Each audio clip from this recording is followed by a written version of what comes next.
Comic books, part 2. Part 1 was about the Incredible Hulk. Part 2 is about Fantastic Four. Okay, no, I do not have every issue of the Fantastic Four, which debuted in 1961. It was the first modern superhero line from Marvel Comics. And that really ushered in the modern age of Marvel. With the success of Fantastic Four, they began to do more superhero books. Spider-Man in '62, The Incredible Hulk. In '62, then Iron Man, and then they put them together with the Avengers, and then in '63, X-Men, and so on and so on. Before that, Marvel had been doing all throughout the 50s. They had a lot of success with horror, science fiction, and romance comic books. The original Marvel, which there's a timeline that connects them all, that came out in 1939. And then for a while, Marvel was doing well, 39, 40, up into the mid-40s with their superhero books. Submariner, Human Torch, Captain America. But as the superhero genre died out, they got away from that. But then DC got it rolling again with the modern Flash. And that became such a hit, Marvel said, let's get into it. And, that just created such a firestorm. And now superheroes are still the premier comic book character genre. Although comic books themselves have pretty much died out. Fantastic Four was canceled in May 2015. The Incredible Hulk was canceled, or they were just calling it Hulk, was canceled in 2015, May 2015. The comic book superhero movies are popular, but there aren't too many people that actually read the books because of video games, movies, television, internet, and all that. Here's number 19. This is the oldest one I have. It's not in really good shape, but it doesn't matter. I read it. I don't have a complete run except from number 50, 1966, to the last issue. So I have a run from number 50 up. Most of the first 49, though, I do have in various formats like reprints. Marvel put a reprint series out for years in the 60s and 70s under various names, and probably have all of them in that. They had a little digest book here which reprinted the first 6 issues of Fantastic Four, and then they even show the covers. But anyway, interesting thing about those reprints, though, they're all the same as the original, and they're not really valuable, but they have different, most of them have different cover art. So they do have collectability, just like the X-Men reprints from number 68 to 100. There's different, almost every time there's different cover art. So there's collectability. Okay, the Fantastic Four, we have to really go back to DC Comics. In the 50s, there was an artist who really was around since 1940, Jack Kirby, Jacob Kurtzberg, but Jack Kirby, born in 1917, died in 1994. He was one of the people that helped create Captain America. A lot of other early heroes.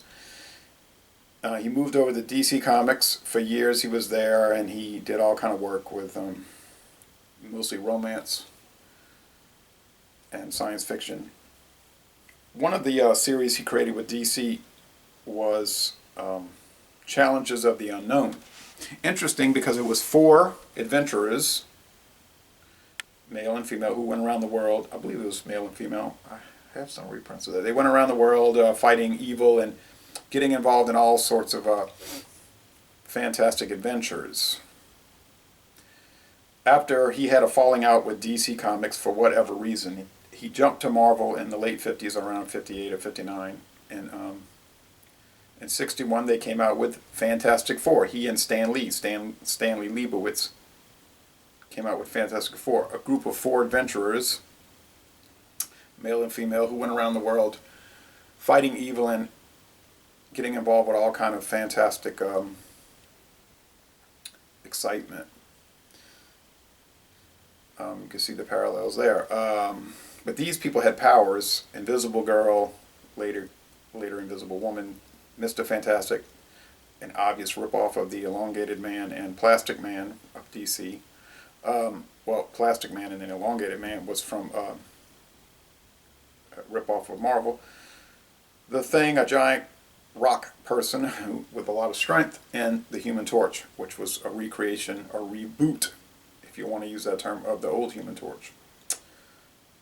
Eventually, if you look at the course of Fantastic Four, around the last 20 years, 95 to 2015, they really didn't, you really rarely saw Mr. Fantastic, Reed Richards, using his powers, because there really wasn't much use for somebody who stretched their body all around. So most of the Fantastic Four adventures, he was just using his intellect to get him out of trouble. The Invisible Girl, Invisible Woman, used her invisibility, and later she came to find out she could use force fields, which were very helpful. The Human Torch used his powers, and the Thing used his. But Reed Richards basically didn't ever utilize his powers the last 20 years.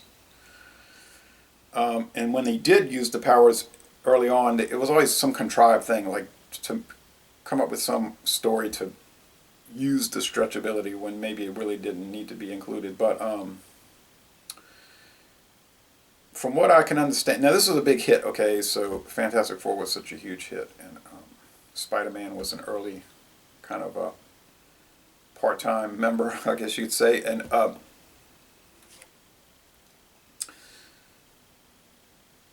the way I understand that they would do this is that Jack Kirby would, they would sit down, and here's an early one with the Hulk. They would engage with the Hulk quite often.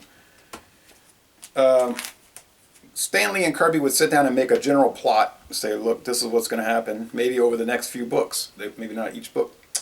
And then basically Jack Kirby would go home, he would be at his home, they didn't really write in an office, but he would draw, and usually he was very prolific, so he could draw a whole comic book in 2 days. Most artists would take a month, 3 weeks to a month.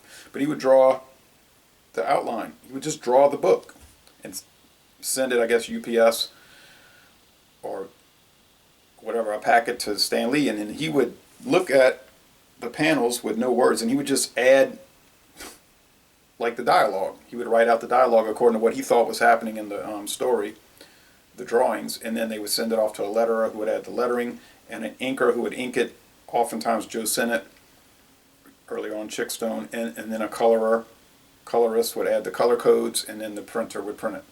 And this went on from 1961 to 1970. Kirby providing the layout, drawings, and then Stan Lee trying to figure out what was happening. Interesting thing about the Fantastic Four is, and here's the first appearance of Silver Surfer, 1950. Around this time, mid-60s, the Kirby interests started to show themselves in the Fantastic Four. Instead of straight adventure, the story started to take on a really, with the advent of Galactus and Silver Surfer, sort of an esoteric, or as people said, cosmic thematic.